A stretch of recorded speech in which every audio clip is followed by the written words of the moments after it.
Continuation with last class వరకు మొత్తం complete అయింది. ఇప్పుడు వచ్చేసి మనం కస్టమ్ వాల్యుయేషన్ అంటే determination of value of export goods rules గురించి తెలుసుకుందాం. అంటే ఇక్కడ నుంచి మనకి ఆల్మోస్ట్ ప్రాబ్లమ్స్ స్టార్ట్ అవుతాయి.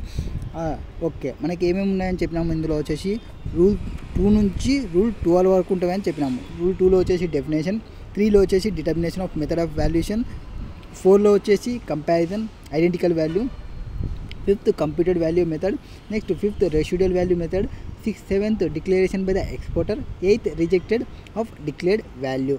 ఓకే, డెఫినేషన్ గురించి చెప్పినామా. Goods of like Indian quality అంటే ఏమి? Export goods which are identical or similar in physical characters, quality and reputations as the goods being valued and perform the same functions are commercially interchangeable with the goods being valued produced by the same person or different persons. Next transaction value అంటే ఏవైతే మనం చెప్పినామో ఇంతకుముందు అవి. ఇక్కడ related parties అంటే ఎవరెవరు వస్తారో they are officers or directors of one another business, legally recognised partner in business and employee.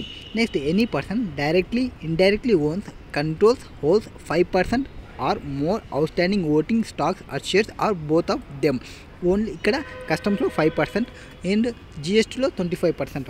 Next one of them directly or indirectly controls the other, both of them controls directly or indirectly controls by third person. Next together they are directly and indirectly controls third person. They are members of same family. Person includes legal persons.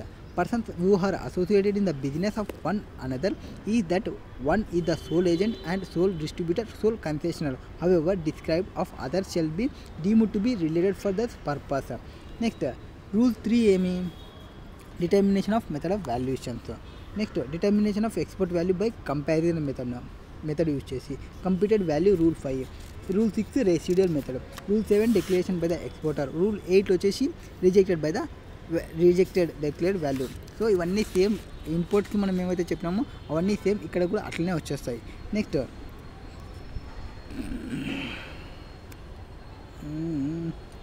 చిల్లన్న duty of determination of rate of duty and tariff value. ఇక్కడ rate of duty and tariff value determination ఎట్లుంటుంది? Section 15 of customs act. మనకి ఇక్కడ నుంచి మనకి main ఏమంటే imported goods ఉన్నాయంటే section 15 ప్రకారం rate of duty, tariff valuation of imported goods different సిచ్యువేషన్లో ఉంటాయి. ఫస్ట్ ఏమంటే goods are entered for home consumption under section 46 ప్రకారం గూడ్స్ అనేవి హోమ్ కన్జంప్షన్కి వస్తే ఆర్ గూడ్స్ అనేవి హోమ్ కన్జంప్షన్ కాకుండా వేర్ హౌస్కి ఉంటే ఎట్లుంటుంది అనేది చూద్దాము. ఫస్ట్ 3 మోడ్స్ గురించి చెప్పినాడు. ఒకటి హోమ్ కన్జంప్షన్ ఉంది. 3 మోడ్స్ ఏవి అంటే ఫస్ట్ వచ్చేసి goods imported by vehicle at land custom station. ఇట్లాంటి కేసులో మనం ఏం తీసుకోవాలి?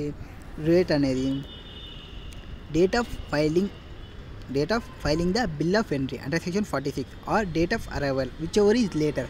ఇది ఏదానికి సంబంధించినది? ఇంపోర్ట్ డ్యూటీ కనుక్కోవడానికి ఆర్ ఎక్స్పోర్ట్ డ్యూటీ కనుక్కోవడానికి ఇవి చూసుకుంటాం అన్నమాట. అంతే. ఇంతకుముందు ఫారిన్ ఎక్స్చేంజ్ రేట్స్ ఉన్నప్పుడు date of presentations, date of bill of entry అవి మాత్రమే తీసుకుంటాము. ఇక్కడ మనం కనుక్కుంటున్నది ఏమి? డ్యూటీ కనుక్కోవడానికి, ఇంపోర్ట్ డ్యూటీ కనుక్కోవడానికి. సో ఇప్పుడు వెహికల్ అయితే bill of entry or date of arrival which ever is later తీసుకోవాలి. Next goods imported by vessel at customs port. ఇంతకుముందు ల్యాండ్ కస్టమ్ స్టేషన్ అయినప్పుడు, ఇప్పుడు కస్టమ్స్ పోర్ట్ ఉంటే date of filing of bill of entry under section 46 or date of entry inwards. ఇంతకుముందు vehicle అయితే ల్యాండ్లో అయితే arrival అక్కడ వచ్చిందంటే చాలు. ఇప్పుడు డేట్ ఆఫ్ ఎంట్రీ ఇన్వార్డ్స్. కస్టమ్స్ అక్కడ వెళ్ళదు కదా, ఎయిర్పోర్ట్లోకి అది పోదు. ఏది వెహికల్, ఇది రోడ్ అనుకోండి ఇట్లనే పోతుంటుంది. మనకి చెక్ పోస్ట్ అనుకోండి, చెక్ పోస్ట్లో ఇట్లా క్రాస్ అయిపోతుంది. సో అరైవల్ అయినప్పుడు తీసుకుంటాము. కస్టమ్స్లో ఉన్నప్పుడు ఎంట్రీ ఇన్వార్డ్స్ని ఇవ్వాలి. సార్ నా లారీ ఆడ ఉంది, నా వెహికల్ ఆడ వచ్చింది, నా వెహికల్ అక్కడ వచ్చిందని చెప్తాం కాబట్టి date of entry inwards to the vehicle under section 41 which ever is later తీసుకోవాలి. Next for goods imported by aircraft at customs airport ఉంటే ఇట్లాంటి కేసులో ఎట్లుంటుంది? Date of filing bill of entry under section 46 or date of arrival of aircraft which ever is later తీసుకోవాలి. Next goods cleared for warehouse under section 68 వేర్ హౌస్కి కన్నా తీసుకుంటుంటే relevant date on which bill of entry for home consumption in respect of such goods is presented. So warehouse గూడ్స్లో bill of entry present చేయాలి home consumption తీసుకోవడానికి. ఆ రోజు ఏ rate అవుతుందో ఆ రేట్ ప్రకారం తీసుకుంటాము. Next in any other goods the relevant date of payment ఎప్పుడైతే వచ్చేస్తామో ఆ పేమెంట్ డేట్ని తీసుకుంటాము for the purpose of calculating the duty export import డ్యూటీకి సంబంధించి. And this provisions relating to determination of relevant date does not apply to baggage and import by the post. Baggage and imports by పోస్ట్కి applicable కాదు. Section 78, 83కి applicable కాదు. Next section 16 ఇంతకుముందు ఇంపోర్ట్కి చెప్పినాం కదా, ఇప్పుడు export గూడ్స్కి relevant date ఏమంటే relevant date for export goods is determine as per section 16 ప్రకారం చెప్తాము. ఇంపోర్ట్ గూడ్స్కి యాజ్ పర్ సెక్షన్ 15 ప్రకారం చెప్పినాము. ఎక్స్పోర్ట్కి యాజ్ పర్ సెక్షన్ 16 చెప్తాము. ఇక్కడ however provisions does not apply to baggage and imports by post, వీటికి కూడా applicable కాదు. Next in case of goods entered for export, ఎప్పుడైతే ఎక్స్పోర్ట్కి ఎంటర్ అవుతామో irrespective of mode of transport అనేది ఎట్లన్నా కానీ వాళ్ళు లారీలో తీసుకొని, కార్లో తీసుకొని, సైకిల్లో తీసుకొని ఎట్లన్నా కానీ అక్కడ వచ్చిందా, ఎక్కడ షిప్మెంట్ దగ్గర ఎక్స్పోర్ట్ చేయడానికి సీ దగ్గర వచ్చినప్పుడు ద రిలవెంట్ డేట్ ఈ date of let out order passed by the proper officer permitting export and loading cargo on board under section 51. అంటే ఆ ఐటమ్స్ని అన్ని చెక్ చేసి ప్రాపర్ ఆఫీసర్ ఒక ఆర్డర్ని పాస్ చేస్తాడు. లెట్ అవుట్ ఇంకా పొండ ఈ ఐటమ్స్ని తీసుకొని పోండి అని లెట్ అవుట్ ఆర్డర్ పాస్ చేస్తాడు. ఆ ఆర్డర్ పాస్ చేసిన తర్వాత ఎవరు పాస్ చేస్తారు? ప్రాసెసింగ్ ఆ ప్రాపర్ ఆఫీసర్ని ప్రాసెస్ చేస్తాడు. On loading of cargo on board under section 51 అంటే లోడ్ చేసేయండి, ఆర్డర్ పాస్ చేస్తున్నాము. లెట్అవుట్ ఇక్కడ నుంచి గెట్ అవుట్ అంటాం కదా, అట్లనే లెట్అవుట్ ఆర్డర్ పాస్ చేసినప్పుడు ప్రాపర్ ఆఫీసర్ అప్పుడు ఆ రోజు ఏ రేట్ అవుతుందో ఆ రేట్ని మనం తీసుకోవాలి for the purpose of export డ్యూటీకి సంబంధించినది. ఒకవేళ in case any other goods the relevant date is date of payment of duty. Okay, question number 5. What is there in question number 5? A material was imported by air at CIF of $5,000. Next freight paid 1,500. Freight ఎంత pay చేసినాం? 1,500 pay చేసినాము. Insurance cost వచ్చేసి 500 rupees చెప్పినాము. మనము rules చెప్పేటప్పుడు నేను ఒకటి చెప్పిన, ఏది ఫ్రైట్ ఉన్నప్పుడు అది అసెటనబుల్ చేస్తే డైరెక్ట్ అసెటనబుల్ పైన తీసుకుంటాము. ఆర్ 20% ఆఫ్ FOB వాల్యూ పైన చేస్తాము అని చెప్పినాను. సో మనకి ఇప్పుడు FOB వాల్యూ కావాలంటే ఏం చేయాలి? CFUకి రివర్స్ చేయండి. CFU ఎంత ఉంది? 5,000 ఉంది. 5,000 నుంచి 1,500 లెస్ చేసేయండి అండ్ ఇన్సూరెన్స్ కాస్ట్ 500 తీసేయండి. అప్పుడు మీకు FOB వాల్యూ వస్తుంది. FOB వాల్యూ మీద 20% FOB వాల్యూ పైన వేయండి. ఎంతైతే వాల్యూ వస్తుందో సమ్ అమౌంట్ వస్తుంది. సమ్ అమౌంట్ అనేది ఇప్పుడు ఇక్కడ 1,500 ఉంది, అది 1,600 వచ్చింది అనుకోండి. విచ్ ఎవర్ ఈస్ లోయర్ తీసుకోవాలి. ఒకవేళ అది 1,000 రూపీస్ వచ్చింది అనుకోండి, 1,000 or 1,500 which ever is lower తీసుకోవాలి. అది ఫ్రైట్ని క్యాలిక్యులేట్ చేయడానికి ఇప్పుడు FOB క్యాలిక్యులేట్ చేయాల్సి వస్తుంది. నెక్స్ట్ ఇన్సూరెన్స్ కాస్ట్ని మళ్ళీ సేమ్ యాడ్ చేసేయండి. Next importer at exchange rate ఈ 71 రూపీస్ పర్ డాలర్. ఎప్పుడు రిలీజ్ అనేది పేమెంట్ రేట్కి. Centralised board of indirect tax customs notified the exchange rate 70 rupees. So మనము చెప్పినాం SBI బ్యాంక్లో వచ్చినది కానీ వరల్డ్ బ్యాంక్లో వచ్చినది అవన్నీ మనకి సంబంధం లేదు. ఎప్పుడు మనం ఏ రేట్ తీసుకోవాలి? CBIC ఏదైతే రేట్ ప్రొవైడ్ చేసిందో ఆ రేట్ని నేను తీసుకోవాలి. So computation of assessable value, CIF value తీసుకున్నాడు, లెస్ ఫ్రైట్ని లెస్ చేయాలి, ఇన్సూరెన్స్ని లెస్ చేయాలి, FOB వాల్యూ వస్తుంది. FOB వాల్యూ మీద assessable value for customs purpose FOB value 3,000 plus freight. Actual freight ఎంత? 1,500, బట్ 20% ఫ్లైట్ తీసుకుంటే 600 వస్తుంది. 600, 1,500 విచ్ ఎవర్ ఈజ్ లోయర్ తీసుకుంటే 600 వస్తుంది. సో 600 మాత్రమే నేను తీసుకుంటాను. ప్లస్ ఇన్సూరెన్స్ యాక్చువల్ తీసుకుంటా. యాక్చువల్ ఇచ్చినప్పుడు యాక్చువల్ తీసుకోవాలా. యాక్చువల్ ఇవ్వకుండా ఉంటే 1.125% ఆఫ్ FOB తీసుకుంటుంటే 500 rupees. CIF for custom purpose 4,100. తర్వాత CBIC ఏదైతే రేట్ ప్రొవైడ్ చేసిందో 70 రూపీస్ ప్రొవైడ్ చేసింది, ఆ అమౌంట్ని తీసుకుంటా. అసెసబుల్ వాల్యూ వచ్చేసి 4,100 into 70 rupees, that is 2,87,000 is my taxable value. దీనిపైన custom duty, basic custom duty, taxes అన్నీ లెవీ చేస్తాము. Next if the goods are imported by air the freight cannot be exceed 20% of FOB price. So ఇక్కడ మనం ఎయిర్లో వచ్చినప్పుడు FOB price or actual 20% of FOB price or actual తీసుకోవాలి. మనం ఎయిర్లో వచ్చినామా? ఎస్, ఎయిర్లోనే వచ్చినాము. Imported by air at CIF అని మన క్వశ్చన్లోనే చెప్పినారు కాబట్టి. Next rate of exchange at determined by the CBIC is consider. CBIC ఏదైతే రేట్ చెప్పిందో ఆ రేట్ని నేను కన్సిడర్ చేయాలి. Next illustration number 6 for the particular given below find out the assessable value. ఏం కనుక్కోవాలి మనం?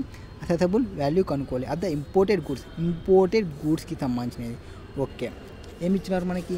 Cost of the machine at the factory of the exporter. So 10,000 ఇచ్చినారు. 10,000 డైరెక్ట్ తీసేసుకోండి. Next transport charges from factory of export to the port for షిప్మెంట్కి సంబంధించినది. నేను చెప్పిన shipment ట్రాన్స్షిప్కి difference చెప్పిన నేను. సో ట్రాన్స్షిప్మెంట్ ఉంటే తీసుకోవాలి. 500 నేను తీసుకుంటాను. Next handling charges paid for loading the machine in the ship 50 rupees, అవి కూడా నేను తీసుకుంటా. మొత్తం యాడ్ చేసుకుంటే నాకు ఎఫ్ఓబి వాల్యూ వస్తుంది. Buying commission paid by the importer. Buying commission, selling commission, మనకి 2 టైప్స్ ఆఫ్ కమిషన్స్ ఉంటాయని చెప్పినాము. బయ్యింగ్ కమిషన్ ఉందనుకోండి, ఆ కమిషన్ ఉన్నప్పుడు ఎట్లుంటుంది, సెల్లింగ్ కమిషన్ ఉన్నప్పుడు ఎట్లుంటుంది అని చెప్పినాను. ఇక్కడ కమిషన్లో buying commission to importer agents. Buying commission paid by the importer paid చేసేది to be excluded from the value నుంచి ఎక్స్క్లూడ్ చేయాలి. అండ్ ఒకవేళ సెల్లింగ్ కమిషన్ అనుకోండి paid by the exporter pay చేసింటే ఎక్స్క్లూడ్ చేస్తాము. అండ్ ఇంపోర్టరే పే చేసుకుంటే వాల్యూలో ఇంక్లూడ్ చేయాలి. సో ఇది buying commission. So buying commission paid by the importer. So importer pay చేసిన కాబట్టి ఎక్స్క్లూడ్ చేయాలి. సో నేను ఇక్కడ ఇంక్లూడ్ చేసుకోకుండా ఉంటే ప్రాబ్లం ఏం రాదు. సో ఇంక్లూడ్ చేయను, బయ్యింగ్ కమిషన్ని నేను తీసుకోను. Next freight charges for exporting country into India. Freight charges up to India వరకు. సో ఇది నేను ఇంక్లూడ్ చేసుకోవాలి, యాడ్ చేసుకుంటా. ఎఫ్ఓబికి యాడ్ చేసుకుంటా. ఇక్కడ మనకి ఎక్కడి నుంచి తీసుకుంటాం? Particular given. ఇక్కడ ఎయిర్ అనేది మనకి ఏం ప్రొవైడ్ చేయలే. ఫ్రైట్ని నేను డైరెక్ట్ యాక్చువల్గా అసెటైనబుల్ చేయగలను కాబట్టి డైరెక్ట్ ఫ్రైట్ని నేను తీసుకుంటా. క్యాలిక్యులేషన్ ఉండదు. ఏది 20% ఇంతకుముందు అంటే ఎయిర్ కాబట్టి నేను క్యాలిక్యులేషన్ చేస్తాను. ఒకవేళ ఫ్రైట్ ఉంది బట్ నేను అసెటైనబుల్ చేయలేకపోతున్నా అంటే అప్పుడు నేను తీసుకుంటుంటే ఫ్రైట్ని నేను డైరెక్ట్ తీసుకుంటా 1000 రూపీస్. సో ఎఫ్ఓబి మీద 1000 రూపీస్. ఎఫ్ఓబి నాకు ఎంత వచ్చింది? 10,000 ప్లస్ 500 ప్లస్ 50 రూపీస్, 10,550 వస్తుంది. Buying commission paid by the importer రాదు. నెక్స్ట్ ఫ్రైట్ ఛార్జెస్ తీసుకుంటా 1000 రూపీస్. టోటల్ అమౌంట్ ఎంత వస్తుందో, టోటల్ ఇంపోర్ట్ ఎంత వస్తుందో. Next exchange rate to be consider the rate of 70 rupees. Okay, 70 rupees తీసుకుంటా. Next actual insurance charges paid or not ascertainable. Insurance గురించి నేనేం చెప్పిన, ఇన్సూరెన్స్ అనేది అసెటైనబుల్ చేయగలిగితే అసెటైనబుల్ ఎంతైతే ఉందో యాక్చువల్ తీసుకోండి. ఒకవేళ అసెటైనబుల్ చేయకుంటే 1.125% ఆన్ ఎఫ్ఓబి మీద తీసుకోవాలి. మనకి ఎఫ్ఓబి ఎంత వచ్చింది? 10,550 వచ్చింది. 10,550 పైన 1.125% తీసుకోండి. So cost of machine 10,550 rupees, 10,550. Okay, ఫ్రైట్ని యాడ్ చేసినాడు 1,000, 1.125% ఆన్ ఎఫ్ఓబి. 10,550 పైన 1.125, 118.69. సో సిఐఎఫ్ వచ్చేసి 11,668.69. సో ఇంపోర్ట్ ఉన్నప్పుడు సిఐఎఫ్ వాల్యూ, ఎక్స్పోర్ట్ ఉన్నప్పుడు ఎఫ్ఓబి వాల్యూ తీసుకుంటాము. ఇది ఇంపోర్ట్ కాబట్టి సిఐఎఫ్ వాల్యూ మీద రేట్ ఆల్రెడీ డైరెక్ట్ ఇచ్చేసినాడు 70 రూపీస్. 8,16,808. అసెసబుల్ వాల్యూ వచ్చేసి 8,16,808. రౌండ్ ఆఫ్ చేస్తే 808కి వస్తుంది. So insurance charges have been included at the rate of 1.125% of FOB value పైన 1.125% తీసుకోవాలి. Next buying commission is not included in the assessable value customs rule valuation ప్రకారం. Next question, 7th question, complete export duty. ఇక్కడ మనం ఏం చేయాలి? Export duty complete చేయాలి. Export డ్యూటీని complete చేయాలి. Export duty అంటే ఏమి? ఫాబ్ వాల్యూ అంటే సిఎఫ్ వాల్యూతో మనకి సంబంధం లేదు.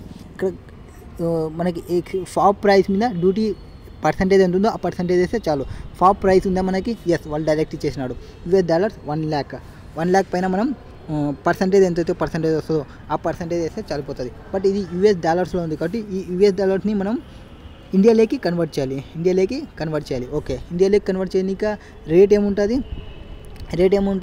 ఎక్స్పోర్ట్ డ్యూటీ అంటే డేట్ ఆఫ్ ప్రజెంటేషన్ ఏది ఉంటే ఆ డేట్కి తీసుకోవాలి. షిప్పింగ్ బిల్ ప్రజెంటెడ్ ఎలక్ట్రానికలీ 26/4 అంటే ఈ 26/4కి ఏదైతే రేట్ ఉంటుందో ఈ 26 ఏప్రిల్ ఈ రేట్కి ఏదైతే రేట్ ఉంటుందో ఆ రేట్ నేను తీసుకోవాలి. Next proper officer passed order permitting clearance and loading of goods for export let export order on 4th May.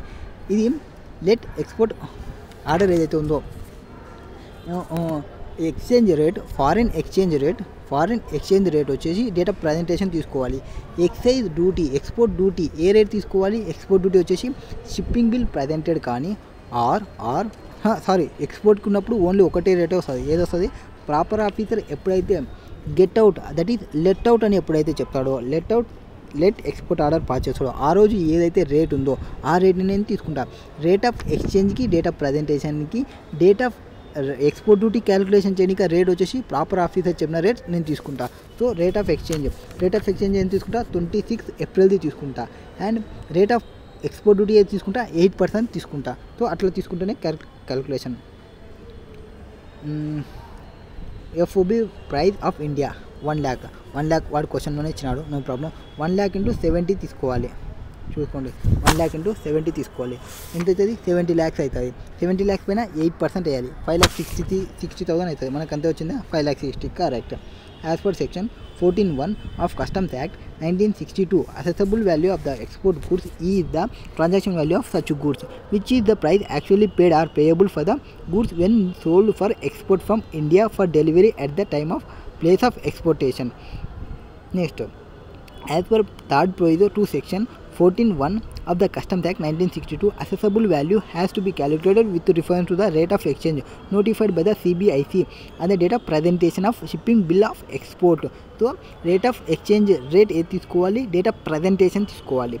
And excise duty rate ఏది తీసుకోవాలి, excise duty on the date of proper officer makes an order permitting clearance and loading the goods for exportation is considered. Okay, next question, 8th question. What is there in 8th question? A consignment of 800 metric tons of edible oil of Malaysian origin was imported by a charitable organization. ఏదాని కోసం తీసుకున్నారు, charitable organisation కోసం తీసుకున్నారు in India for free distribution కోసం to బిలోడ్ property line కోసం. Okay, citizen in India backward area under the scheme designed by the Food and Agriculture Organization, this being a special transaction.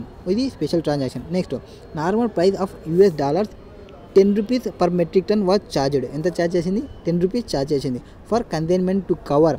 ఎందుకోసం ఈ $10 cover చేసింది, ఎందుకోసం cover చేసింది అంటే to cover freight and insurance charges. అంటే అది amount అనేది ఏం లేకుండా ఫ్రీగానే పంపిస్తుంది. ఓన్లీ అది ఏం కలెక్ట్ చేసుకుంటుంది నా నుంచి అంటే ఫ్రైట్ని కలెక్ట్ చేసుకుంటుంది అండ్ ఇన్సూరెన్స్ ఛార్జెస్ని కలెక్ట్ చేసుకుంటుంది. Next, the custom house found that at or above the same time importation of this gift consignment they are following imports. edible oil, ఇక్కడ edible oilని పంపించేసింది మనకి 800 metric tons of edible oil. ఆ రోజుకి ఆ area నుంచి తీసుకున్న రేట్ని కన్నా చూసుకుంటే, తీసుకున్న క్వాంటిటీలో కానీ తీసుకుంటే సేమ్ దానికి వాల్యూస్ తీసుకుంటే ఆ వాల్యూస్ అనేది ఒక్కొక్కదానికి ఒక్కొక్క వాల్యూ ఉంది. ఆ వాల్యూస్ని బేస్ చేసుకొని ఎవరు ఈ కస్టమ్ ఆఫీసర్ వాళ్ళు ట్యాక్స్ పే చేయమని చెప్తున్నారు. రేట్స్ ఎస్తున్నావో చూడండి. First of all quantity imported in metric tons, unit price in US dollars. మనకి కన్సైన్మెంట్ ఎంత, 800 metric tons. Okay, 800 metric tons. ఇక్కడ quantity imported in metric tons. వేరే వాళ్ళు తీసుకునేది ఎంత, 21 తీసుకున్నాడు. వానికి యూనిట్ ప్రైస్ వచ్చేసి ₹260. యూనిట్ ప్రైస్ వచ్చేసి ₹260 ఉంది. ఓకే, నెక్స్ట్ ఇంకొకటి 100 తీసుకున్నాడు, 100 క్వాంటిటీ తీసుకున్నాడు. వానికి రేట్ వచ్చేసి $220. నెక్స్ట్ 500 ఒకటి తీసుకున్నాడు, వాని యొక్క యూనిట్ ప్రైస్ వచ్చేసి $200. 900 ఒకటి తీసుకున్నాడు, $175 వానికి. $400 $180, $780 $160 వన్ ప్రైజ్. మనం చెప్పేటప్పుడు మనం ఒకటి చెప్పినాము, ఏం తీసుకుంటామని చెప్పినాము ఇక్కడ. దానికి మనం ఎంతైతే తీసుకున్నామో క్వాంటిటీ, ఆ క్వాంటిటీకి ఆల్మోస్ట్ దగ్గరలో ఉండాలి.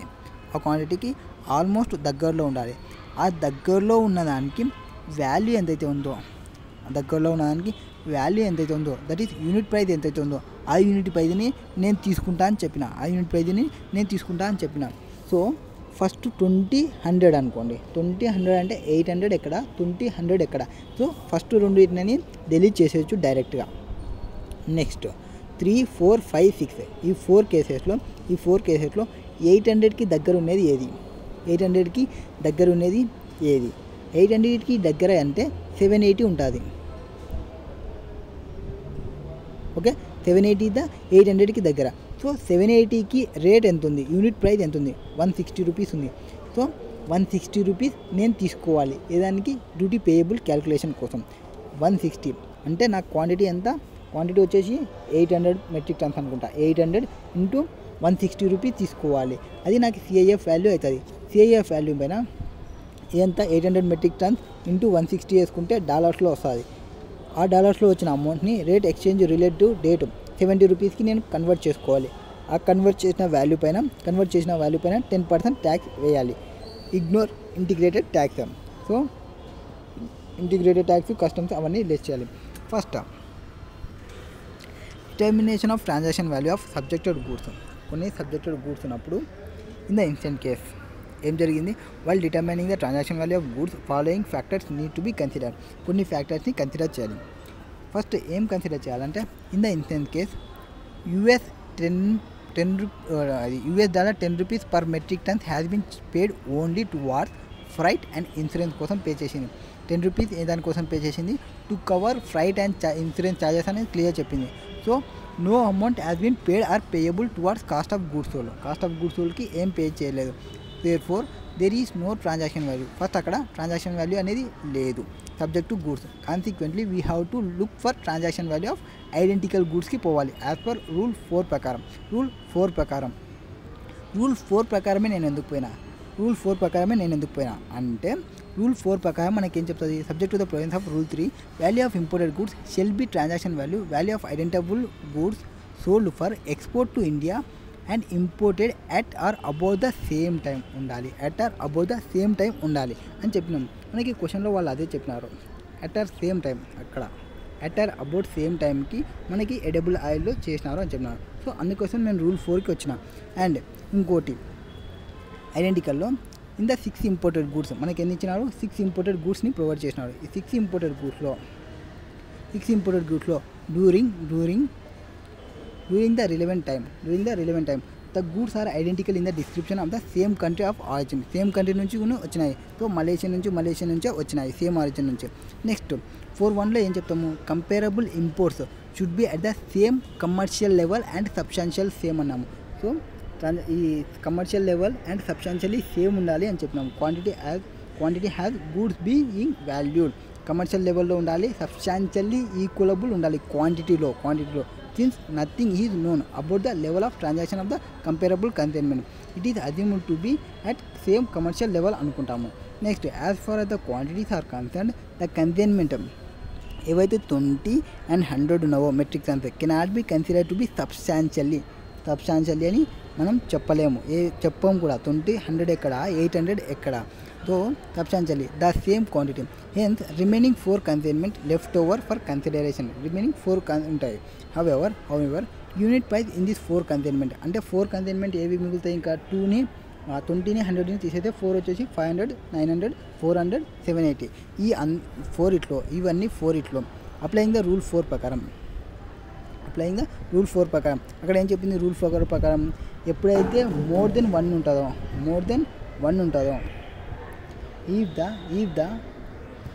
if more than 1 transaction ఉందో value of identifiable goods is found. More than 1 ఉంటే ఐడెంటిఫైబుల్ గూడ్స్లో ఉంటే lowest of such value should be consider use to determine value of imported goods. So lowest value ఏదైతే ఉందో ఆ వాల్యూని నేను తీసుకోవాలి. Consignment under valuation under section దీని ప్రకారం. సో ఈ ఐడెంటికల్లో లోయెస్ట్ ఏది ఉంది, 200 175 180 160. సో 160 రూపీస్ నేను తీసుకోవాలి. So 160 into 800 metric turns 1,28,000. And rate of exchange rate మనకి 70 రూపీస్ ఇచ్చినాడు. సిఐఎఫ్ వాల్యూ వచ్చేసి 70 ఇంటూ 1,28,000 దట్ ఈస్ 89,60,000 అవుతుంది. అసెసబుల్ వాల్యూ అది. దాని మీద 10% వేస్తే మనకి అడ్వలేరియం డ్యూటీ వస్తుంది. దాని మీద ఏది అడ్వలేయం డ్యూటీ పైన 10% వేస్తే సోషల్ వెల్ఫేర్ సర్చార్జ్ వస్తుంది. Total 9,85,600 total custom duty payable అంతా పే చేయాలి. Next 9th question. What is there in 9th question? Foreign trade international has imported machine ఎక్కడి నుంచి ఇంపోర్ట్ చేసుకుంది? ఫ్రమ్ ఇంగ్లాండ్ నుంచి. It has the following particulars ఏమున్నాయి? Price of machine 8,000 UK pounds. 8,000 UK pounds నాకు price కంట. Okay. Freight paid air ఉంటే ఏం చూసుకోవాలి మనము? Actual 20% of FOB 20% of FOB పైన తీసుకోవాలి. సో నేను ఇప్పుడు FOBని క్యాలిక్యులేషన్ చేయాల్సి వస్తుంది. సో FOBని క్యాలిక్యులేషన్ చేయాలి. సో ప్రైస్ ఆఫ్ మిషన్ తీసుకుంటా 800 వచ్చేస్తుంది. ఫ్రైట్ని తీసుకోకూడదు. నెక్స్ట్ దానికి రిలేటెడ్ డైరెక్ట్ ఎక్స్పెండిచర్ ఏమున్నాయి? Design and development charges paid in UK 500. So దాన్ని కూడా నేను యాడ్ చేసుకుంటా. 8,000 + 500 8,500 అవుతుంది. Next commission payable to local agents of export at the rate of 2% of price mission in Indian rupee. Commission ఎంత pay చేస్తున్నాము? 2% pay చేస్తున్నాము. 2% pay చేస్తే అది కూడా యాడ్ చేసుకోవాల్సి. కమిషన్లో 2 టైప్స్ కమిషన్ ఉంటుంది. ఒకటి బయింగ్ కమిషన్ ఉంటుంది, ఇంకోటి సెల్లింగ్ కమిషన్ ఉంటుంది. బయింగ్ కమిషన్, సెల్లింగ్ కమిషన్ ఉంటుంది. బయింగ్ కమిషన్ని తీసుకోము, ఎక్స్క్లూడ్ చేసేస్తాము. సెల్లింగ్ కమిషన్ని 2 టైప్స్ ఉంటాయి. సెల్లింగ్ కమిషన్కి ఇంకొక పేరే local agent commission. Local agent కమిషన్కి ఎవరైతే paid by the importer pay చేస్తుంటే commission payable to local agent of exporter ఎవరైతే ఉంటారో ఆ వాల్యూని to be excluded from the value నుంచి ఎక్స్క్లూడెడ్ చేసేసుకోవాలి. నెక్స్ట్ అంటే ఇప్పుడు మనకి FOB వాల్యూ రావడానికి యాడ్ చేసుకుంటే సరిపోతుంది. లోకల్ ఏజెంట్ కమిషన్ ఏదైతే ఉందో ఆ అమౌంట్ని నేను యాడ్ బ్యాక్ చేసుకుంటా. నెక్స్ట్ ఇంకేముంది? Date of bill entry 24th October. Bill of entry వచ్చేసి 24th October. ఆ రోజు బేసిక్ కస్టమ్ డ్యూటీ ఎంత ఉంది? 10% ఉంది. అండ్ ఎక్స్చేంజ్ రేట్ వచ్చేసి as notified by the CBIC 100 rupees ఉంది. సో బిల్ ఆఫ్ ఎంట్రీ రోజు ఏదైతే ఎక్స్చేంజ్ రేట్ ఉందో, ఎక్స్చేంజ్ రేట్ నేను చెప్పేది ఆ రేట్ని నేను తీసుకుంటాను. అండ్ మనం ఇది ఏది? Imported 1 machine from England. Okay. Date of arrival of aircraft or date of bill of entry which ever is later తీసుకోవాలి. అంటే విచ్ ఎవర్ ఈస్ లేటర్ తీసుకుంటే 20 October ఇది, 24th October అది. అంటే 24th October ఏ పర్సెంటేజ్ ఉంది? 10% ఉంది. సో 10% బేసిక్ కస్టమ్ డ్యూటీకి తీసుకోవాల్సి వస్తుంది. నెక్స్ట్ ఇంటిగ్రేటెడ్ ట్యాక్స్ వచ్చేసి 12%. Insurance charges has been actually paid but details are not available. Insurance charges traceable లేకుంటే, నాట్ అసెటబుల్ ఉంటే FOB పైన 1.125% తీసుకుంటాము. So price of machine 800 + 500 add చేసుకుంటా. టోటల్ రూపీస్ వచ్చేసి 8 lakh. మొత్తం ఇండియాలోకి కన్వర్ట్ చేసుకుంటే 100 రూపీస్ పర్ పౌండ్ అనుకుంటే 100 రూపీస్ ఎక్కువ తీసుకున్నాము. డేట్ ఆఫ్ బిల్ ఆఫ్ ఎంట్రీది మనం తీసుకోవాలి. డేట్ ఆఫ్ బిల్ ఎంట్రీది ఎంత ఉంది? 100 రూపీస్ ఉంది. సో 100 రూపీస్ కన్వర్ట్ చేసుకుంటా. అండ్ తర్వాత మనకి ఏది కమిషన్ పేయబుల్ ఉంది. కమిషన్ని యాక్చువల్గా ఎక్స్క్లూడ్ చేసేయాలి. సో అలా ఎక్స్క్లూడ్ చేసినాం కాబట్టి FOBలో ఇంక్లూడ్ చేసుకోకూడదు. సో FOBకి యాడ్ చేసేది పెట్టుకోవాలి. సో FOBకి యాడ్ చేసుకోండి. లోకల్ ఏజెన్సీ కమిషన్ ఇది ఇంక్లూడెడ్ ఇన్ వాల్యూలో ఇంక్లూడ్ చేసుకుంటాము. సో 8,000 × 2%. 8,000 ఎక్కడి నుంచి వస్తుంది? ఇక్కడ పైన ప్రైస్ ఆఫ్ మిషన్ నుంచి 2%. దానికి కూడా 100 రూపీస్ యాడ్ చేసుకోండి. FOB వాల్యూ యాజ్ కస్టమ్స్ వచ్చేసి 8,66,000 అవుతుంది. దాని మీద air freight actual air freight ఎంత ఉంది? 2,500 ఎంతో ఉంది. 2,500 అనుకుంటా. 2,500 మనం ఇప్పుడు FOB క్యాలిక్యులేట్ చేసినాము. దానిపైన 20% క్యాలిక్యులేట్ చేయండి. 20% క్యాలిక్యులేషన్ చేయండి. ఎంతైతే వస్తుందో ఆ amount which ever is lower తీసుకుంటాము. నెక్స్ట్ ఇన్సూరెన్స్ వచ్చేసి అసెటైనబుల్ చేయలేము కాబట్టి 1.125% ఆఫ్ కస్టమ్స్ FOB పైన క్యాలిక్యులేషన్ చేయాలి. నెక్స్ట్ CIF వాల్యూ వస్తుంది. దాని మీద అసెటబుల్ వాల్యూ. బేసిక్ కస్టమ్ డ్యూటీ ఎంత తీసుకున్నాము? 24th 10th which ever is లేటర్ది తీసుకుంటాము. 10% ఉండే 10% నేను తీసుకుంటా. Social welfare charge basic custom duty పైన 10% తీసుకుంటా. అన్ని ట్యాక్సెస్ అన్నీ యాడ్ చేసిన తర్వాత అసెసబుల్ వాల్యూ యాడ్ చేసి దాని మీద ఇంటిగ్రేటెడ్ ట్యాక్స్ వేయాలి. Next total duty and integrated tax payable ఎంత? 2,52,102. అండ్ ఇంటిగ్రేటెడ్ ట్యాక్స్ ఏదైతే పే చేసినామో అది మనం ITC క్లెయిమ్ చేసుకోవచ్చు. Next notes design and development charges paid in UK and commission paid to local agents since it is not buying commission, it is a selling commission. లోకల్ ఏజెంట్స్కి pay చేస్తే ఏమవుతుంది, సెల్లింగ్ కమిషన్ అవుతుంది. Or included in the assessable value, assessable వాల్యూలో include చేయాలి. Next rate of exchange notified by the CBIC on the date of presentation of bill of entry. Rate of exchange చూడండి, rate of ఎక్స్చేంజ్కి bill of entry తీసుకుంటాము. ఒకవేళ rate of excise duty అయితే, rate of custom duty అయితే, rate of basic duty అయితే date of presentation or date of arrival which ever is later తీసుకుంటాము. Next if the goods are imported by air the freight cannot be exceed 20% of FOB value. FOB value పైన 20% exceed కాకూడదు. Next where insurance charges are not ascertainable, ఎప్పుడైతే మనం ascertain చేయలేనప్పుడు such cost ఈ taken has 1.125% of FOB value of goods. Next section 15 of customs act 1962 provide that rate of duty shall be the rate in force on the date of presentation of bill of entry or rate on force on the date of arrival of aircraft which ever is later తీసుకోవాలి. ఇదే దానికి basic custom duty calculation చేయడానికి. Next integrated tax is levied on some of total assessable value. అన్నీ add చేసిన తర్వాత తీసుకోవాలి integrated good custom duties and applicable social welfare surcharge. Next illustration number 10 ఏం చెప్తారంటే complete total duty and integrated tax payable under the customs law, okay, on imported equipment based on the following information. Assessable value of imported equipment US dollars 10,100. So assessable value direct ఇచ్చినాడు. Next ఇదేమిది import కదా, okay, imported. Date of bill of entry 25/4. Basic custom duty ఎంత ఉంది, 10% ఉంది. Exchange rate ఎంత ఉంది, notify చేసినది 65 rupees ఉంది. So 65 rupees నేను డైరెక్ట్ తీసేసుకోవచ్చు బిల్ ఆఫ్ ఎంట్రీకి. ఇది ఇంపోర్ట్ కాబట్టి బిల్ ఆఫ్ ఎంట్రీ రోజే నేను తీసుకుంటా.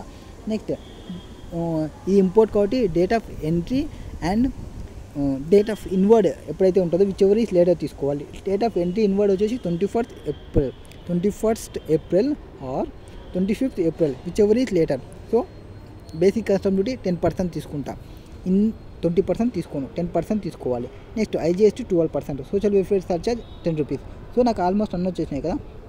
10,100 ఇంటూ 65 రూపీస్, దాని మీద 10% వేస్తే బేసిక్ కస్టమ్ డ్యూటీ వస్తుంది. బేసిక్ కస్టమ్ డ్యూటీ మీద 10% వేస్తే సోషల్ వెల్ఫేర్ ఛార్జ్ వస్తుంది.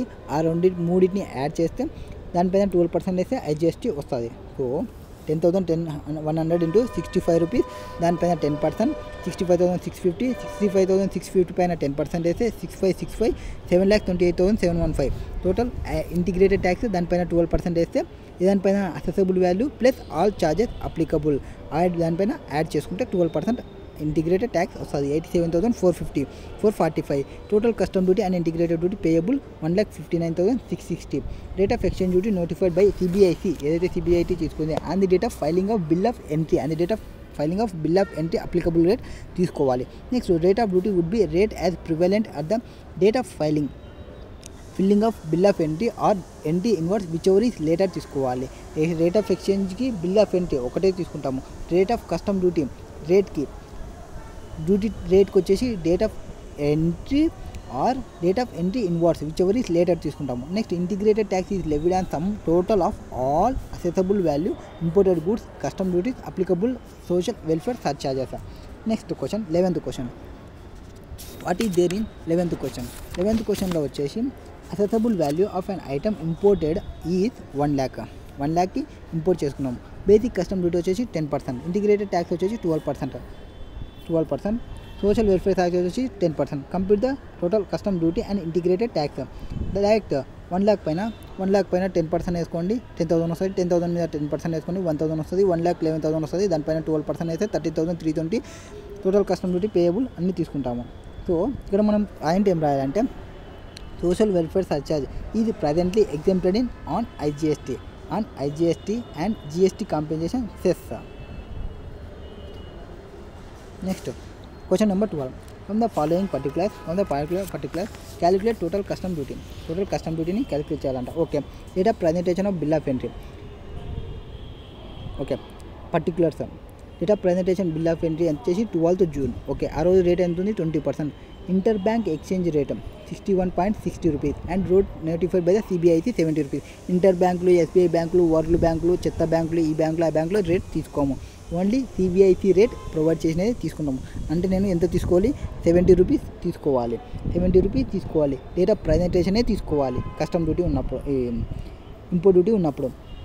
అండ్ రేట్ ఆఫ్ డ్యూటీ ఏది తీసుకోవాలి, bill of entry or date of arrival of aircraft which ever is later తీసుకోవాలి. 20 June or 30 June which ever is later అంటే 30 June వస్తుంది. So basic custom duty 10% తీసుకుంటా. Exchange rate వచ్చేసి 70 rupees తీసుకుంటా. Rate of IGST వచ్చేసి 12% తీసుకుంటా. CIF value వచ్చేసి 2000 ఇచ్చినారు $US. దానికి ఎయిర్ ఫ్లైట్ ఉంది, ఇది 500 రూపీస్ ఉంది. నెక్స్ట్ ఇన్సూరెన్స్ కాస్ట్ ఉంది, 100 రూపీస్ ఉంది. ఎయిర్ ఫ్లైట్ ఉంటే 20% of FOB or actual which ever is lower తీసుకోవాలి. ఇన్సూరెన్స్ అనేది డైరెక్ట్ అసెటనబుల్ కాబట్టి డైరెక్ట్ తీసుకోవాలి. సో ఇప్పుడు నేను దీనికోసం సిఐఎఫ్ ఉంది, నేను దీనికోసం ఏం చేయాలి, ఎఫ్ఓబి క్యాలిక్యులేట్ చేయాలి. ఎఫ్ఓబి కావాలంటే సింపుల్, సిఐఎఫ్ నుంచి ఏవైతే ఫ్లైట్ ఇన్సూరెన్స్ ఉన్నావో వాటిని లెస్ చేస్తే నాకు ఎఫ్ఓబి వస్తుంది. సో సిఐఎఫ్, ఐని లెస్ చేసేయండి, ఎఫ్ని లెఫ్ట్ చేసేయండి. సో సిఐఎఫ్లో ఐ ఇన్సూరెన్స్ని లెస్ చేసేస్తా, ఫ్లైట్ని లెస్ చేసేస్తా, ఏమొస్తుంది నాకు ఎఫ్ఓబి వస్తుంది. నెక్స్ట్ ఎఫ్ఓబి వస్తే దానిపైన 20% చేసుకుంటే ఆ అమౌంట్ అనేది ఈ ఎయిర్ ఫ్లైట్ ప్రొవైడ్ చేసిన దానికన్నా తక్కువ ఉంటే ఆ అమౌంట్ తీసుకుంటా. Next social welfare charge. So CIF వచ్చేసి $2000. దాని నుంచి ఫ్లైట్ని తీసేస్తా, ఇన్సూరెన్స్ తీసేస్తా, 1400 ఎఫ్ఓబి వాల్యూ వస్తుంది. ఎఫ్ఓబి వాల్యూ పైన 20% తీసుకుంటే ఐ థింక్ 280 వస్తుంది. 280 ఇక్కడ ఎంత ఇచ్చినాడు వాడు, 500 ఇచ్చినాడు. 280 or 500 which ever is lower 280 అవుతుంది. ఇన్సూరెన్స్ యాక్చువల్ అమౌంట్ అసెటనబుల్ కాబట్టి డైరెక్ట్ తీసుకుంటా 100 రూపీస్, 380 అవుతుంది. 1780 పైన వాల్యూ ఏది తీసుకుంటా, as and date of presentation తీసుకుంటా.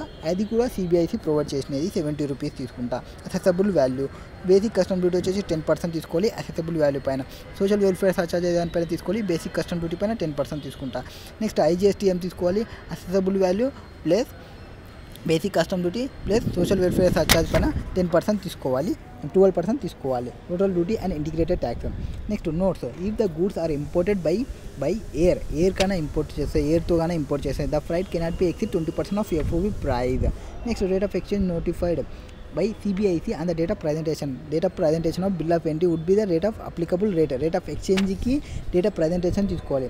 అండ్ rate of duty की date of presentation or date of arrival whichever is later తీసుకోవాలి. Next integrated tax is levied and some of total of assessable value, imported goods, custom duty, applicable social welfare surcharge ఇవన్నిటిని add చేసిన తర్వాత దానిపైన integrated tax అనేది తీసుకోవాలి. Next question number 13. What is there in name? Question number 13. 15,000 chaliks were imported for charitable distribution in India by XY charitable trust. So ఏం చేసింది, 15,000 చాలీస్ని import చేసుకోయింది ఏదైనా పర్పస్కి, చారిటబుల్ డిస్ట్రిబ్యూషన్ కోసం. Okay, the trust does not pay either for the cost of goods or cost of design or development charges which was borne by the supplier. Okay, custom officer computed its FOB value at USD 20,000కి compute చేసినాడు. Okay, 20,000కి complete చేసినాడు, including design and development charges which was accepted by the trust కూడా accept చేసింది.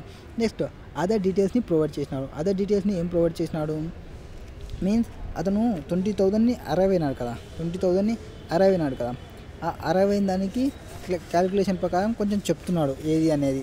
Flight పేడ్ ఇయర్లో ఉన్నది 4,500 తీసుకున్నాడంట. Design and development charges 2,500 తీసుకున్నాడంట.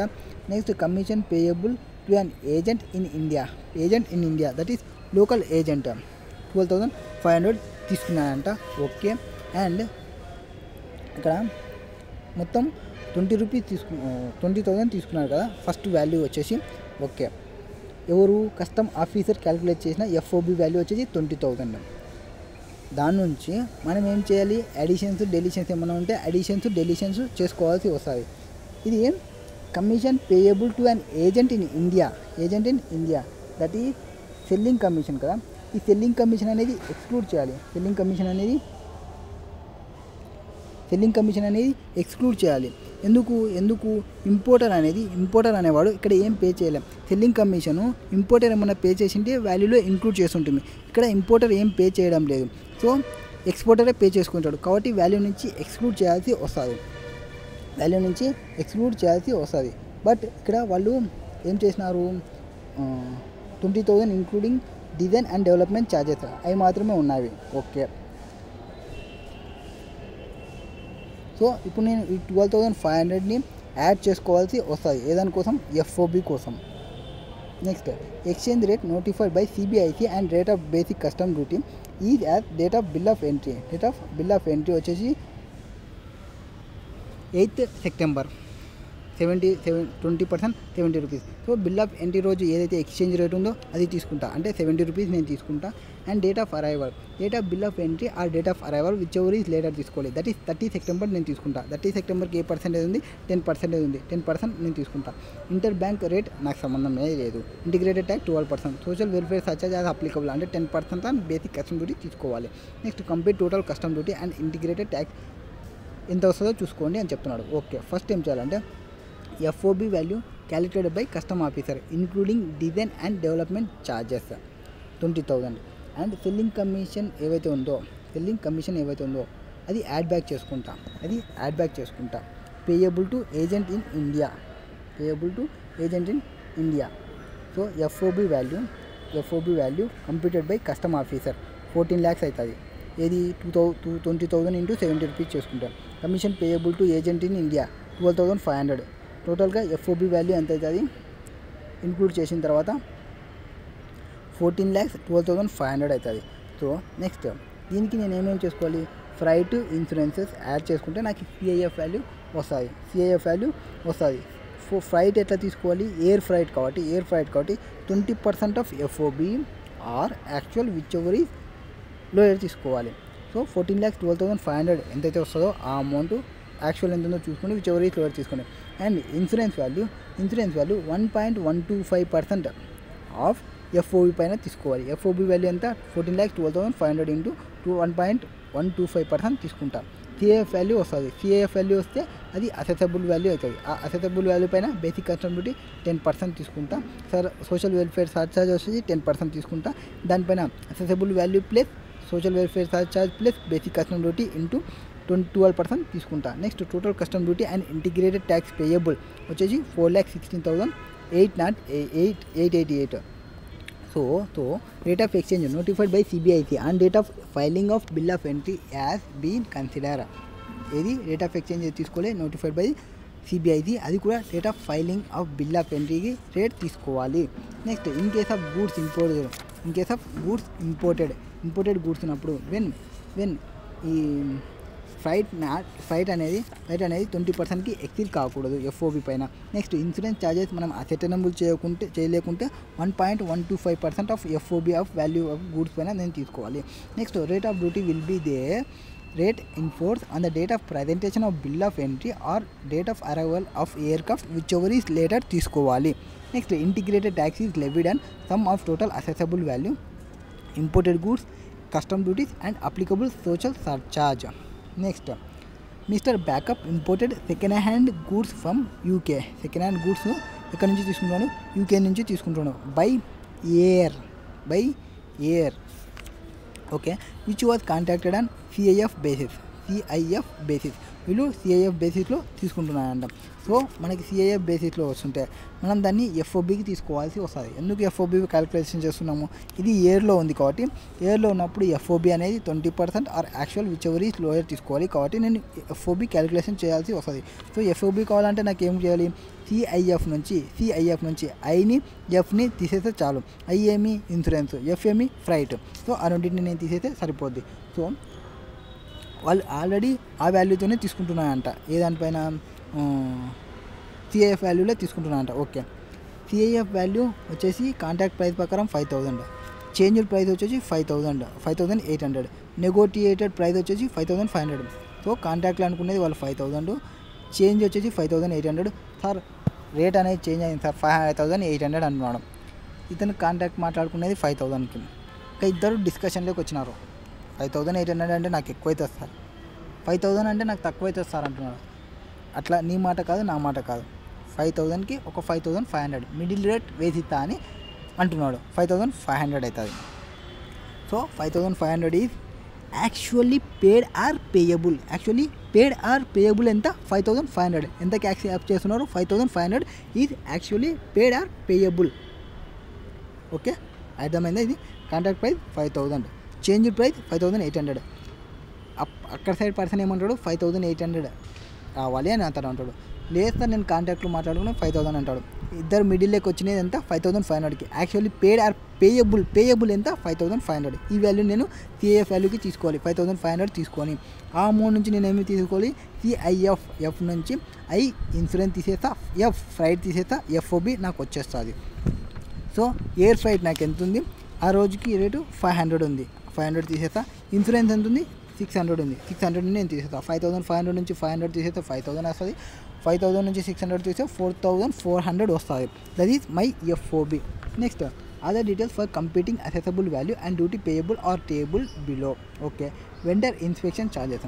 వెండర్ ఇన్స్పెక్షన్ ఛార్జెస్ ఎంత? Vendor inspection charges carried out by foreign supplier on his own. Foreign supplier మనకి other expenses ఉన్నప్పుడు not required under the contract of making goods ready for shipment. మనకి other expenses recovered by the exporter. ఎప్పుడైతే చేస్తున్నారో before import చేస్తున్నారా after import చేస్తున్నారా చూసుకోవాలి. ఇది after import చేస్తుంటే ఆఫ్టర్ ఇంపోర్ట్ అనేది యాజ్ పర్ మనకి ఇన్వాయిస్లోనే ఉంటే అమౌంట్ని యాడ్ చేసుకోవాలి.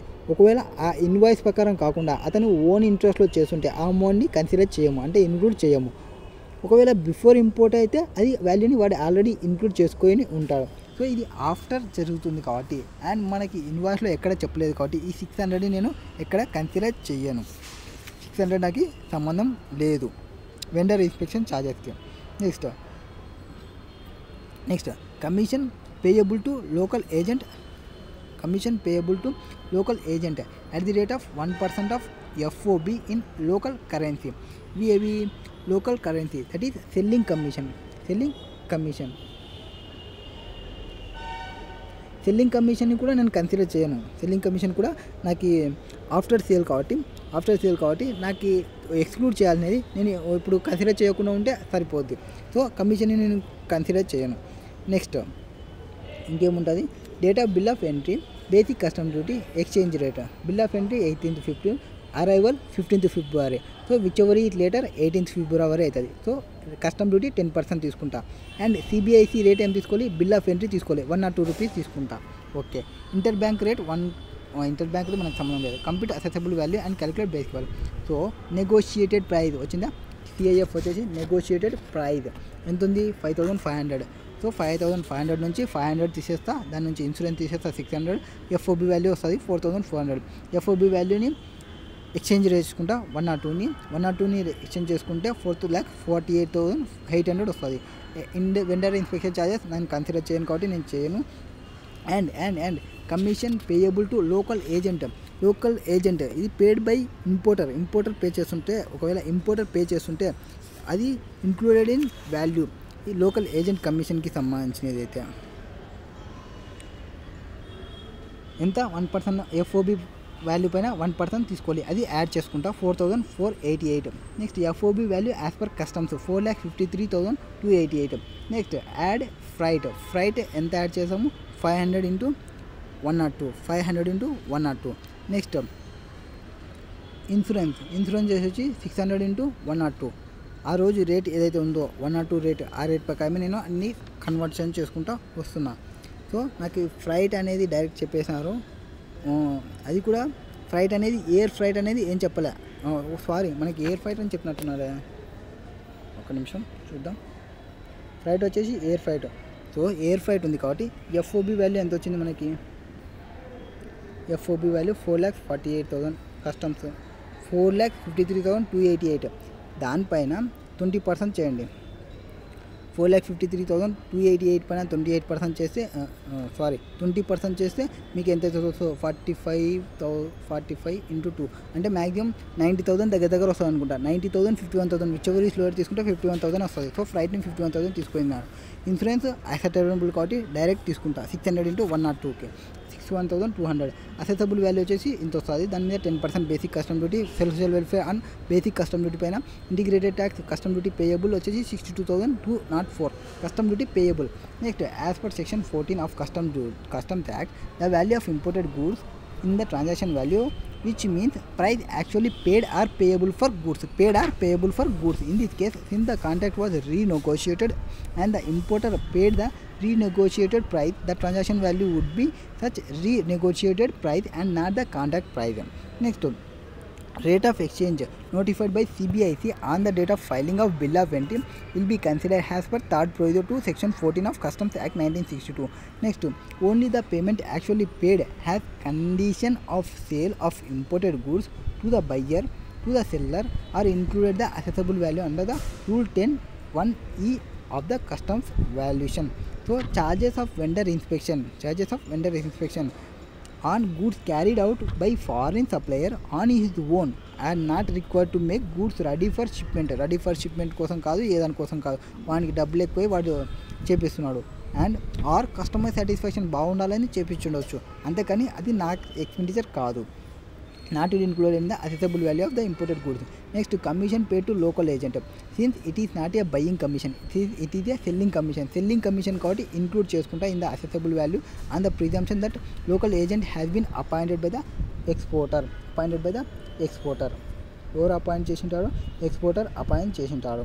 Next, actual amount incurred towards freight will be considered since freight is not more than 20% of FOB. Air freight ది 20% చూసుకోవాలి. Next, actual insurance charges paid are included in assessable value has per 10B. అంటే ఇది ascertainable ఉంది direct తీసుకుంటాము. Next, has per provisions of section 15 of customs act 1962 rate of duty will be the rate in force. Rate of duty అంటే rate in force on the date of presentation of bill of entry or date of arrival of the aircraft which ever is lower తీసుకోవాలి. Next question, illustration 15లో ఏం చెప్తారు? L limited imported a machine from UK in మేలో import చేసుకుంది. The details in this record are as under. ఏం చెప్తుంది? FOB value of mission వచ్చేసి 10,000 UK pounds. FOB value ఎంత? 10,000. ఓకే, ఫ్రైట్ వచ్చేసి ఎంత? ఎయిర్ అంటేనే మీకు FOB గుర్తు రావాలి. FOB 20% రావాలి. మనకు ఆల్రెడీ డైరెక్ట్ FOB ఇచ్చినా కాబట్టి no issue.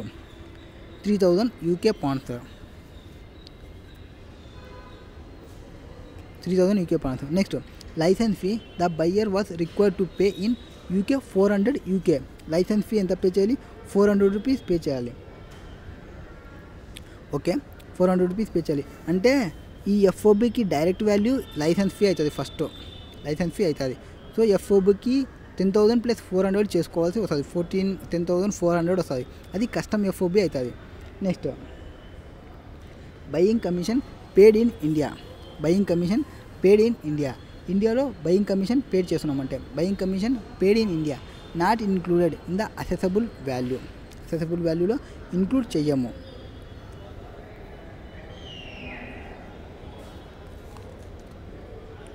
Buying commission paid in ఇండియాలో పే చేసినందుకు కమిషన్ చేయము. నెక్స్ట్ వచ్చేసి ఎక్కడున్నాం? Date of bill of entry was 20 May and the rate of exchange notified by CBIC on this date was 99 per 1 pound. Rate of basic custom duty వచ్చేసి 7.5. So bill of ఎంట్రీకి exchange rate ఏది ఉందో అదే తీసుకుంటా, అంటే 99 rupees నేను consider చేసుకుంటా. Next, date of arrival of aircraft was 25th May. 20 May or 25th May which ever is later. 25th May అవుతుంది. 25th Mayకి ఏదైతే బేసిక్ కస్టమ్ డ్యూటీ ఉంది 10% ఉంది. సో నేను 10%ని కన్సిడర్ చేస్తాను. నెక్స్ట్, ఇంటిగ్రేటెడ్ ట్యాక్స్ వచ్చేసి 12%. ఇగ్నోర్ GST ఇస్తాను. Next, insurance premium details for not available. Insurance premium లేకపోతే not అసెటనబుల్ ఉన్నప్పుడు 1.125% ఇన్ FOB పైన తీసుకుంటా. సో FOB వాల్యూ నాకు ఎట్లా వస్తుంది అంటే, first of all FOB value వాళ్ళు ఇచ్చినది ప్లస్ లైసెన్స్ ఫీని నేను యాడ్ చేసుకోవాలి. లైసెన్స్ ఫీని నేను ఎందుకు యాడ్ చేసుకోవాలి అంటే, ఏవైతే మనకి ఈ ఇంజనీరింగ్ కానీ ఆ డిజైన్ ఛార్జెస్ ఏవైతే పే చేస్తామో లైసెన్స్ ఫీలు ఇట్లాంటివి ఇంపోర్ట్ చేసినప్పుడు పేబుల్ బై ద బయ్యర్. ఇక్కడ ఏముంటుంది అంటే కండిషన్ ఆఫ్ సేల్కి మెటీరియల్కి కంపోనెంట్స్కి కండిషన్ అంటే ఖచ్చితంగా కండిషన్ ఉండేటివన్నీ నాకు ఫస్ట్ పే చేయాలి. అప్పుడు పే చేస్తేనే కరెక్ట్ FOB నాకు వస్తుంది. FOB అంటే ఏం చెప్పినాం మనము? ఐ థింక్ ఫ్రీ మర్చిపోయినా. FOB అంటే okay, FOB value 10,000 free available ఉన్నప్పుడే మనం ఆ వాల్యూని తీసుకుంటాం. కాబట్టి FOBకి నేను యాడ్ చేసుకుంటాను. ఫ్రీ ఆఫ్ కాస్ట్ ఉండాలి నాకు. FOB means free of cost to buyer ఉండాలి. ఫ్రీ ఆఫ్ కాస్ట్ ఎప్పుడైతే అది లైసెన్స్ ఫీలు అట్లాంటివన్నీ పే చేసిన తర్వాత నాకు ఫ్రీ ఆఫ్ కాస్ట్ వస్తుంది బయ్యర్కి. So next custom FOB value 10,400, exchange duty 99, value వచ్చేసి టోటల్ 10,29,600 వస్తుంది. ఎయిర్ ఫ్రైట్ వచ్చేసి 20% వరకే రిస్ట్రిక్టెడ్, 20% వరకే తీసుకుంటా. ఇన్సూరెన్స్ వచ్చేసి 1.125% తీసుకుంటా, 10,29,600, 11,583. నెక్స్ట్ బయ్యింగ్ కమిషన్ని మనం ఎప్పుడు కన్సిడర్ చేయము, ఓన్లీ సెల్లింగ్ కమిషన్ మాత్రమే కన్సిడర్ చేస్తాము. సెల్లింగ్ కమిషన్ మాత్రమే కన్సిడర్ చేస్తాము. బయ్యింగ్ కమిషన్ని కన్సిడర్ చేయడం. సెల్లింగ్ కమిషన్ ఇంకొక పేరే agent commission, local agent commission అప్పుడు మాత్రమే యాడ్ చేసుకుంటాం. బయ్యింగ్ కమిషన్ని ఎక్కడ యాడ్ చేయము. నెక్స్ట్ CIF వాల్యూ 12,47,103 వస్తుంది. దీని మీద ఏం చేయాలి, 10% కస్టమ్ డ్యూటీ వేయాలి, బేసిక్ కస్టమ్ డ్యూటీ. దానిపైన బేసిక్ కస్టమ్ డ్యూటీ పైన సోషల్ వెల్ఫేర్ సర్చార్జ్ చేయాలి. ఆ మూడింటిని కలుపుకొని assessing value, basic custom duty, social welfare surcharge మూడింటిని కలుపుకొని దానిపైన ఇంటిగ్రేటెడ్ ట్యాక్స్ వేయాలి. నెక్స్ట్ టోటల్ కస్టమ్ డ్యూటీ వచ్చేసి అండ్ ఇంటిగ్రేటెడ్ ట్యాక్స్ పేయబుల్ వచ్చేస్తుంది. ఓకే, ఫస్ట్ది note, engineering and design charges paid in UK, licence fee relating to imported goods payable by the buyer as a condition of sale material and components supplied by the buyer free of cost and actual insurance charges paid all are included in the assessable value, include కావాలి. Next rate of exchange notified by the CBIC on the date of filing of date of entry నేను తీసుకోవాలి, ఏదానికి rate of ఎక్స్చేంజ్కి సంబంధించి. Next in case of goods imported by air freight cannot exceed, air freight ఉన్నప్పుడు cannot exceed 20% of FOB value. Next insurance charges ఉన్నప్పుడు ఒకవేళ మనం ascertain చేయలేకపోతే 1.125% of FOB value of goods పైన నేను తీసుకోవాలి. నెక్స్ట్ బయ్యింగ్ కమిషన్ అనేది not included in the assessable value, only selling commission తీసుకుంటాము. Next, rate of duty will be rate in force on the date of presentation of bill of entry or date of arrival of aircraft, whichever is later తీసుకోవాలి. Integrated tax leviable on some total of assessable value, imported goods, custom duties and applicable social welfare surcharges. ఇవి ప్రాబ్లమ్స్కి సంబంధించినది. Next special provisions for classification of set of articles and accessories, section 19. What is there in section 19? Section 19లో ఏం చెప్తారు అంటే మీకు section 19 వచ్చేసి special provision, ఇది స్పెషల్ ప్రొవిజన్కి సంబంధించినది. Set of articles and accessories ఉన్నప్పుడు